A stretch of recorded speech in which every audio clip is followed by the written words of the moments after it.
السلام عليكم. اليوم رح نعمل كبة مقلية.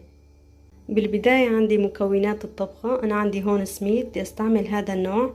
هلأ فيكم تستعملوا برغل العمقي كمان اللي بيجي ناعم، كمان اسمه سميد يعني. وفي عنا هون نص كيلو لحمة، وعندي بصل وقرن فلفلة حمرا أو 2 حسب الرغبة طبعا. وفي عندي هون التوابل، ملح وفلفل وكمون وفلفل أسود، وعندي دبس بندورة. انا ما عندي ماكينة بدي اسويها على ايدي، بس في عندي طريقة كمان بتساعدني انه ينعم معي البرغل بسهولة ويندهك. طريقتي شو هي؟ اني احط شوي بمطحنة البهارات، كمية بسيطة هيك، اطحنها لحتى تنعم معي هيك وما تعذبني بالشغل وتندهك معي كتير منيح. فهي الطريقة بتساعدني كتير بالشغل.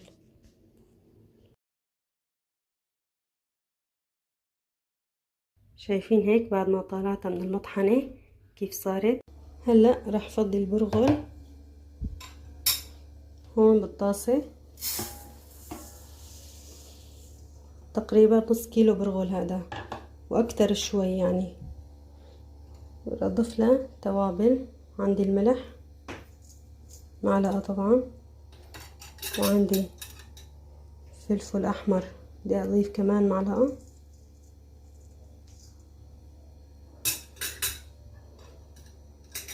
وانا بضيف له كمان معلقة صغيرة كمون عشان النفخة كمان، وبضيف له شوية فلفل اسود، نص معلقة صغيرة طبعا.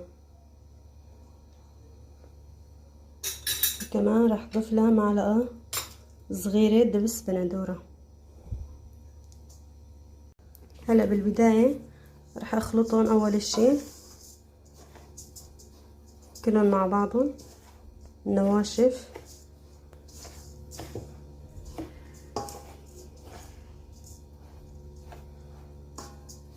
الدبس بيعطيه طعمة طيبة، بنفس الوقت بيعطيه لون حلو وما بيظهر له نكهة كتير، يعني ما بيغير طعمة الكبة ابدا. طبعا انا بساوي من دون لحمة، هاي العجينة من دون لحمة، يعني عجينة الكبة بدون لحمة طبعا. هلا هاي التكتلات راح تروح معي بالمي. بس انا اول شي عم حرك الملح والتوابل اللي حطيتها، شايفين؟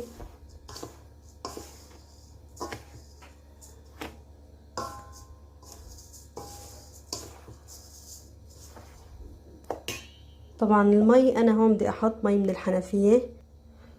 اول شي رح اضيف هالكاسة، الكاسة الثانية بضيفها تدريجيا. عن جد هالطريقة للي ما عنده ماكينة، او كمان بصير اذا واحد مو حابب يشغل الماكينة ويساوي هيك كركبة زيادة، كمان فيه يعمل هالطريقة كتير بتنجح. هلا ارجع اضيف لها كمان مي لانه شوي ناشفة كمان. هلا هون برشت لها بصلة صغيرة، كمان برشت لها ليمونة صغيرة. هلا انا هون برشت البصلة برش، ليش؟ لانه بما انه انا ما عندي ماكينة اطحنهم كلها سوا يعني، فبرشت برش لحتى ما يبين البصل او قشرة البصل هيك على العجينة الخارجية، بيعطيني شكل ما حلو اثناء القلي. وبالنسبة لبرش الليمون كمان بيعطيها طعم كتير طيبة للعجين. وبالنسبة للمي ضفت شي كاستين وربع، كاستين وربع حاليا. هيك صار قوامه. انا رح اعيفها شي نص ساعة، برجع بدعكها. اثناء الدعك اذا لقيتها شوي ناشفة برجع بضيف لها شوية مي.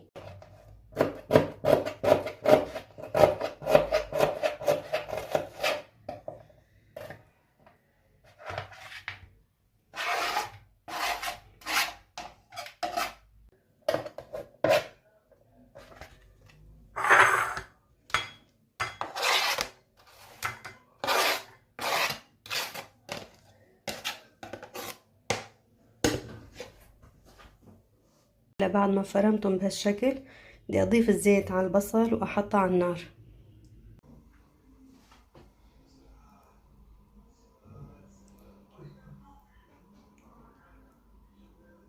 انا هون بدي احمص اللحمة لحالها من دون اي اضافة لحتى احصل على نكهة طيبة، لانه هي لحمة دجاج. شايفين هون قديش عم يطلع مي؟ طبعا فيها دهنة غنم كمان، بس فيها مي، نسبة من المي بدي اياها تنشف من هاي المي قبل ما اضيفها على البصل.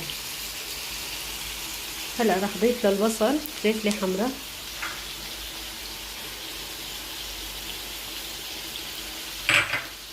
مع رشة صغيرة ملح.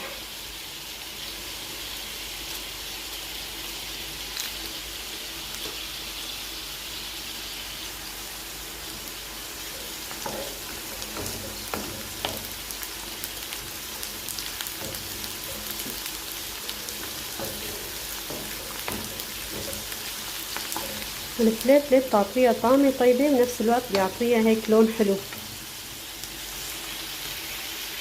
هلا هون البصل استوى، بدي انزل فوقها اللحمة. طبعا هون اللحمة كمان قليتها، ما ضل فيها اي سوائل، هذا عبارة عن دهنة بس. بدي اضيفها فوق هالبصلات.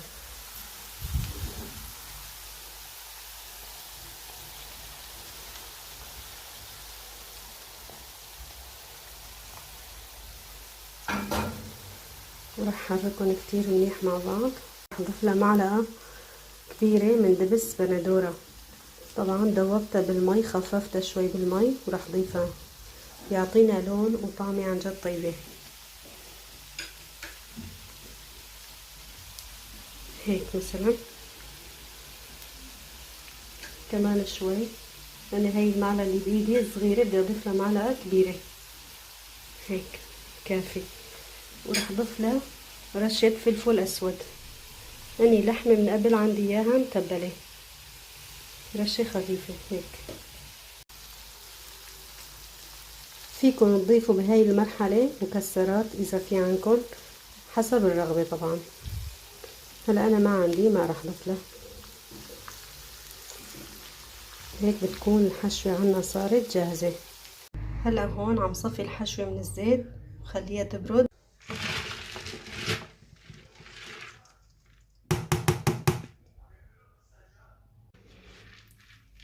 هلا رح نضيف لها شوية مي ناشفة، لأنه نص كاسة،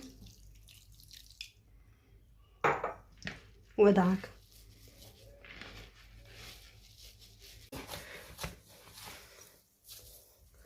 ضفت لها كاسة كبيرة مي، وضفت لها كمان معلقة كبيرة دبس بندورة إضافة للي ضفته بالبداية. هلا رح ضل ادعكه حتى يتماسك معي أكتر. نجرب وحدة.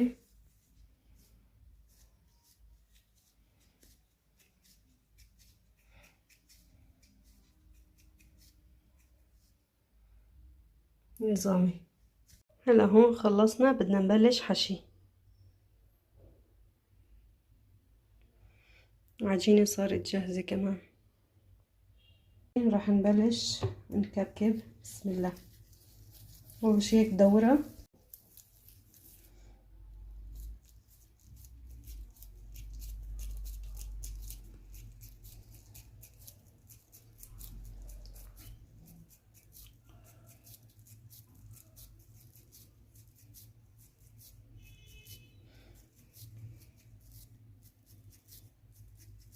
اول شي بفتحها كتير منيح هيك. راح احشيها.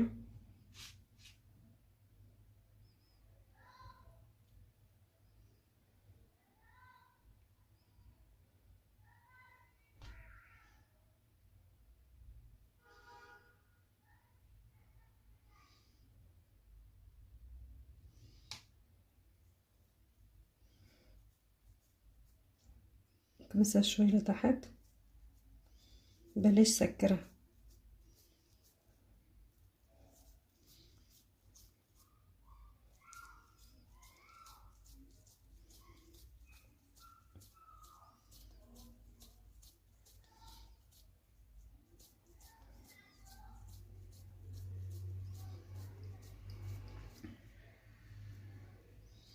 هيك.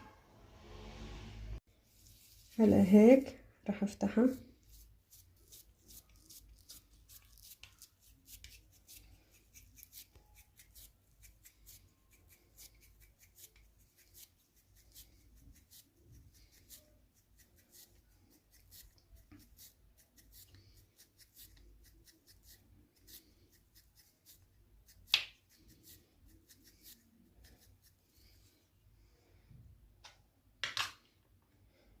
نحشيها.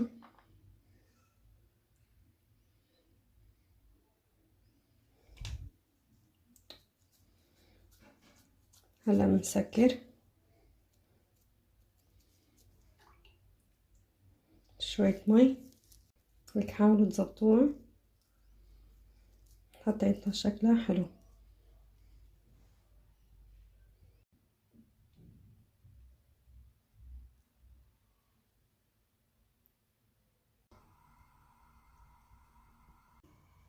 بسم الله.